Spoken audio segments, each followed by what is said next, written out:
Ito ang Barangay Ned, pinakamalaking barangay sa bayan ng Lake Cebu sa Timog Cotabato.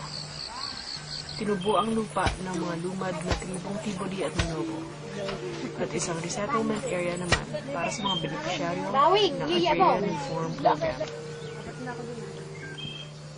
Sagana sa likas na yaman mula lupain, tubig at minerales. Ayon kay Datu Victor Danian, leader ng Tiboli Manobo sa DAF Claimants Organization o Tamasco, dati-dati tahimik at payapa ang kanilang pamumuhay. Sa amon sang una nga pagapangabuhi diri sa among lugar bastante. Sa mga pagkaon hindi mawadan.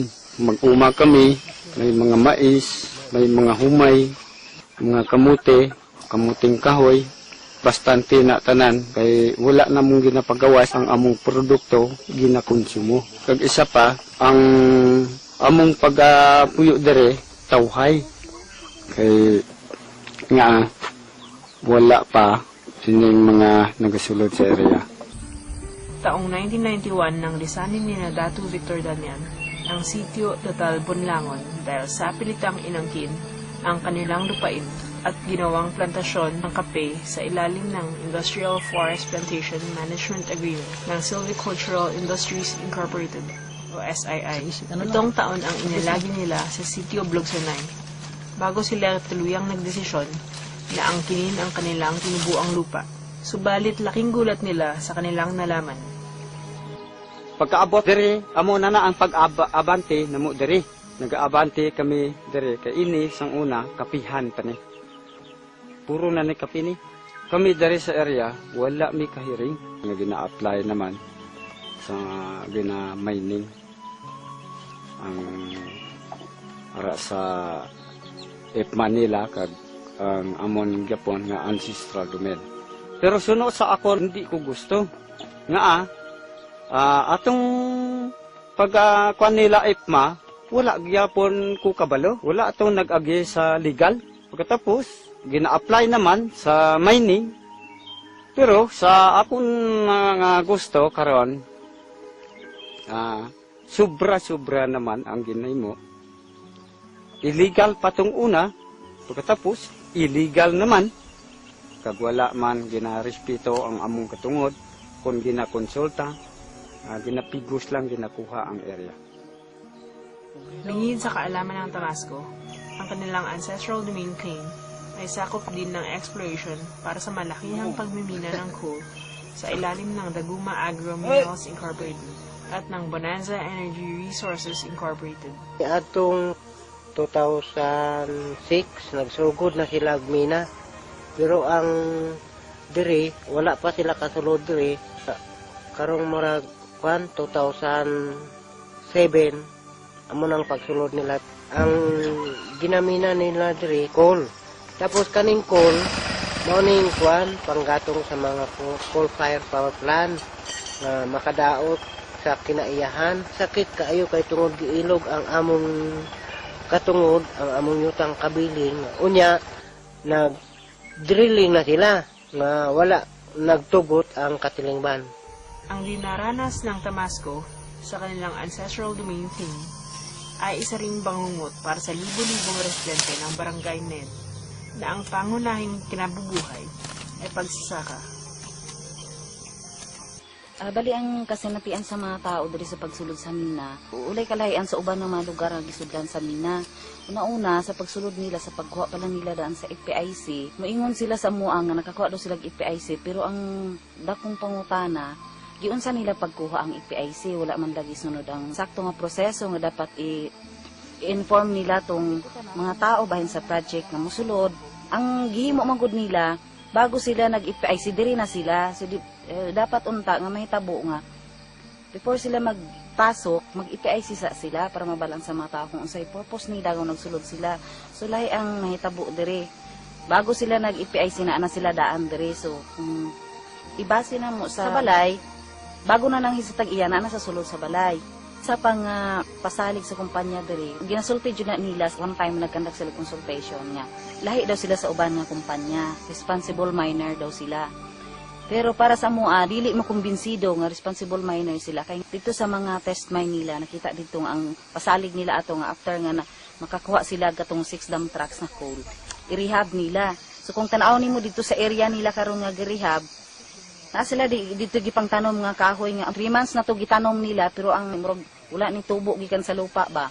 Diha pud mabalaan sa mga tao nga binotbot jud ng ilang nga gisulti diri sa mga tao.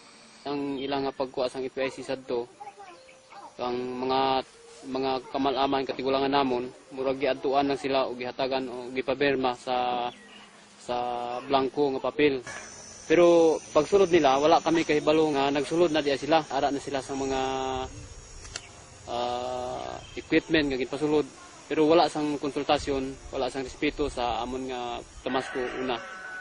Kag bisan pa sa mga area nga ilagay ginadrillingan, no? Daw nauhaw kami ba? Iko kami kabalo, ara na sila nag-drilling na. Panlilin lang, panunuhol, panakot, pang-agaw ng lupa, pagyurak sa karapatang pantao, pagkakasira ng kalikasan. Iilan lang ito sa mga dahilan kung bakit tutol ang mga mamamayan ng Barangay Ned, Lake Cebu sa pagmimina. Kay diri na kami na tao, diri kami nagdako sa tawan dagat, ay kami agtuan. Mayad pa ng ila, kay manggad sanda, may balikan sanda. Nagkuha lang sila ka, kuwata na mo. Di nang kami pangita sang kinawala, di na kami mapatay. Ang gusto namon sa tawan dagat, tuburan, kag siguwit, kag dri. Na hindi namon gusto nga sa mining, masudlan sa mining ang amon nga area. Kay amo na nga hindi namon gusto kay suno sa amon nga mga kabataan sa pila ka adlaw. Di namon magkuha sa amon nga gasto sa amon nga mga kabataan. Amo na nga hindi namon pasudlan sa mga mining ang amon nga area. Kay wala man kami kaduan, drinagid kami eh.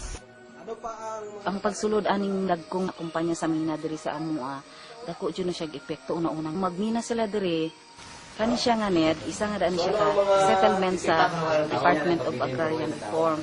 Kani mga tao nga naa diri, bali na panigikan sa Visayas, na sa Luzon, tapos girisettle diri. Syempre kung madayon ang mina diri, una-una nga mahitabo, maguba jud ang pangabuhian sa mga tao kay ang una-una nga source sa income sa tao diri is ang farming man. Pag nadayon ang mina, saan kapag uma sa tao kung naguba na ang mga lupa diri? Sa ikaduha, sa health sa mga tao, no? Kaya kung magmina sa coal, di syempre, i-transport nila ang coal, ang katong mga alikabok o asya kuan, malanghap sa mga tao diri. So isa to siya nga dako nga epekto sa health sa mga tao diri. Nabalaan pud nato nga ang pagbina sa coal ug ang pagsunog ani dito sa coal-fired power plant, isa po na siya nga dako nga makakontribute sa kaning nga nato karon nga climate change. Isa siya sa pinakadako nga mag-emit og greenhouse gases dito sa atong atmosphere. Kung ingana ang mahitabo, kung maguba ang kalibutan asa pa man ta paingon nga di man ta pwede mabuhi sa bulan.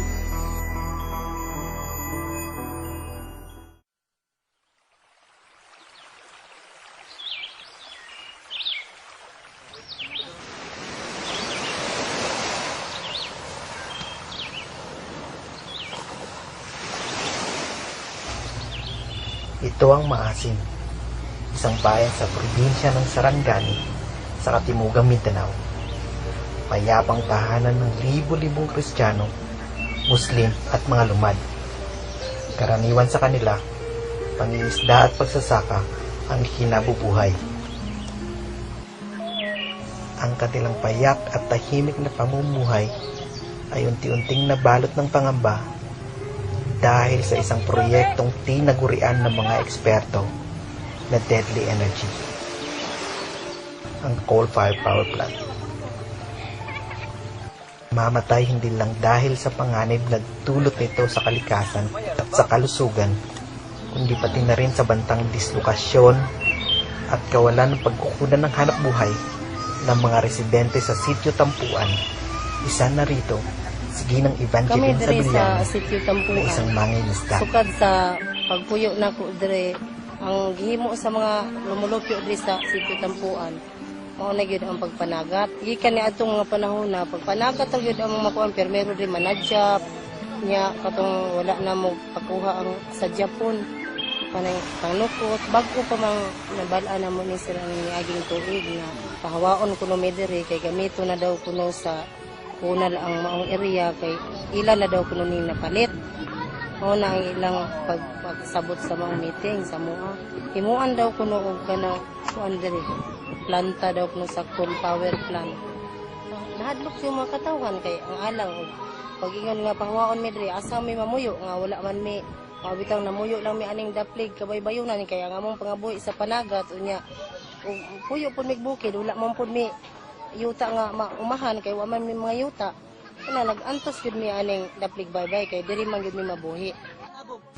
Kawalan ng konsultasyon, kakulangan sa impormasyon, at ang tahasang pagpigil na makita ang nilalaman ng mga publikong dokumento patungkol sa coal-fired power plant ang ilan lang sa mga nakikitang dahilan kung bakit tutol ang mamamayan ng maasim sa nasabing proyekto. Ayon kay Vicente Hatico, leader ng Maasim People's Coalition on Climate Change o MP3C, ilang beses na silang nabingong makakuha ng dokumento mula sa kinauukulan. Sa pagkatinood lang, ang MP3C nagahangyo na matagaan man lang og kopya sa ginatawag na feasibility study. Kay kini siya sa mga requirements sa mga dagkong kumpanya nga matukod og mga proyekto. Requirements nila dito sa DNR aron matagaan usab sila og SEC. Pan sakit nga pamandungon wala gini nilay hatag. Lagi sila nagahatag o mga pahibalo sa mga katawhan sa kinadugang katawan sa mga asip. Sa lakto, wala gayad naibita nila ang mas kadaghanan ng mga tao sa maasim na apektado sa pagtukod nila sa mga proyekto. Na may gihimo nga lakang aron lamang makaangkon sa mga kopya sa EIA. Pero sila mismo ang atong minro, no? May balibad, no? Sa among hangyo. Ilang gingon nga ang kunal lagi daw ang may katungod. Nag-ingon ang kunal, ang proponent nga dili kini siya pahatag sa labi na sa partikular sa amo nga nagahugot yun nga nagababag nining maong proyekto. Dili ko pabor sa maong planta sa akong tanaw siya makadaot jud sa una sa lugar o ang nagpuyo ni anang lugar sa makaangkon og kadelikado kay sa ubang nasod mao gani nga murag close gani ang operation dito sa ubang lugar kay nakita pod nila o na sinatian nila nga makahatag og delikado jud ang maong negosyo. Lisod kayo sa ako lang giparugan jud ako nga dili unta feeding na mahimong makuan jud na siya matukod ng planta kay makahatag og kuan jud delikado kadaot labi pa sa ato ang kinaiyahan sa atong lawas. Ang gusto na ko ipaabot sa akong mga kauban nga lumad, paghuna-huna sila nga dili sila mahimong makaangkon niya o kadaot sa maabot nga panahon. Kung i-offeran nila ang ilahang kayutaan o mutanom anang kwan para maprotektahan ng bugas sa kwan, abot rin hapon ang panahon. Sila rin hapon na makaangkon anang kadaot sa kuan hatag sa planta. So akong kuan dili unta maghiusa unta ang mga lumad nga dili mag-uyon nga padayon ang ilahang kuan plano. Kanang kunal diha nga ilang gibog na diha. Walay mga Muslim nga nasayod ana, wala mi makonsulta ana. Walay na konsulta sa amo kay kung atong tanahon, ang una-una nga konsultahon nila, ang mga nagagunit sa mga moski. Naningkamot kami nga masabtan sa katawhan kung unsa ang maayo o unsa ang dili tama sa ilang gibuhat nga ang ilang itugan lang katong maayo lang ang makadaot dili nila itugan. Kami naningkamot kami karon nga among iauhag sa mga katawhan nga dili sila musugot sa ingon anak nga mga pamaagi. Para madagdagan ang kaalaman ng mga miyembro ng MP3C sa masamang dulot ng coal-fired power plant, nagpadala sila ng representante sa isang paglilibot na tinaguriang toxic tour sa Kalimantan, Indonesia, kung saan 4 na taon nang nag-ooperate ang isang dambuhalang coal-fired power plant. Ako yung mismong nasaksihan ang kadaot na nagakitabo, partikular sa Kalimantan, o sa East Java, Cilacap, Indonesia. Isa lang sa ako nakita dito may tungkol sa ilang pangisda, no? Mingon sila kaniya itong sawa pa daw mabot ang planta, abunda ka ilang pagkaon sa isla, no? Pangsudan. Naitabo nga sa pagsugod sa planta, nag-anam-anam o kaubos ng ilang makuha nga isda, sarang pagkaon sa pamilya. Ang direkta nga apekto sa tampuan nga may pagatukuran sa mga planta tungod kay ang ilang panginabuhian diya sa ilang panginabuhian maman ang panagat yun nasaita nga once nga mag-operate ang mga planta kana siya makahatagay kadaot sa kanindot sa ilang kadagatan makontamay na o mga matay ang mga coral so ang mga uban pa nga nagpuyo din ang kaisdaan. Kaya siya nasaita nga dako gapikto silang panginabuhian. Mahawa gid na sila. Bisin dili pa kinahanglan nga demolition sa kumpanya apan tungod sa pollution niya pilit silang mo hawa sa mga lugar tungod kay di na makaya ang kabog niya. Sama sa nasetian ito sa mong getuan sa Cilacap, Indonesia. Dili gud ko gusto unta nga makuan na mugna na dinhin aning dapita kay sigun sa mga uluhing ngihong gud nga makadaot. Yaw asa og madayon na dinhi, asa naman pud may ani paingon ug asa man pud may ani mga buhi na dapita. Naara gid intawon may aning kuan kadagatan na nagsalig kay mao gyud among gikabuhi aning panagat. Sa pagkabatan-onan, kinahanglan pod na mutabang ta sa tanang kalihukan tungod kay usaon naman ang gingon ni Dr. Rizal na youth is the hope of our nation. Pero useless to yung nahimo kung kaming mga kabataan dili magalihok sa tanan na ginaplano nga dautan na makaapekto sa atong kinaiyahan. Bahin sa coal-fired power plant, daghan akong kasinatian nga akong nasagubang ug unsa gid ang mahimong epekto ana lang kabalaka na mo kay unya kung mag-start na siya dina ang mga gibuga anang planta mga elementos nga mugawas inig pagbuga unya maepektuhan ang kadagatan tungod kay di man moingon ang hangin nga adto ka adto tugpa sa yuta moadto man na sa kabukiran sa mga kamunggayan so kung makaon na sa mga buntis nga mga inahan may posibilidad gyud nga ang bata mamalnourished.